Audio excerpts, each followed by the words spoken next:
恭喜晒全哥健康愉快，似乎你喺即係暑假保留呢筆賽區，原來係有一個原因喺度喎。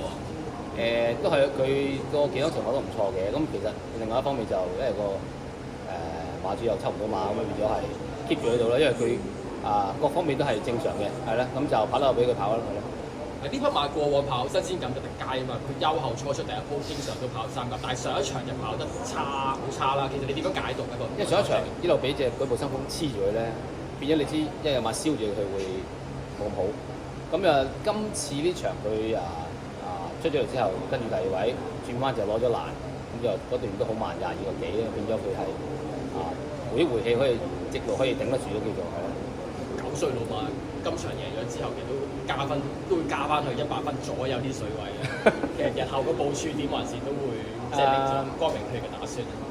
得同個馬主傾傾先啦，係啦，因為係啦，即係始終9歲啦，係啦，睇佢加幾多分咁樣先再決定點樣做法係啦。全哥作為大倉，但係呢一匹都係可以話老黃忠啦。如果喺4歲系列曾經都跑過好好嘅成績啦，其實訓練呢匹馬係咪都帶俾你好大嘅樂趣咧？佢都係嘅，因為佢經常性有啲好出乎意料嘅表現嘅陣時，即係4歲系列佢贏嗰場1800經典杯啦咁樣，咁就而家佢到9歲啦，佢都可以表現得唔錯。佢就算上一季都係成日都跑得好近嘅，所以先至我 keep 住佢啫嘛嚇。再一次恭喜曬全國，恭喜曬，thank you。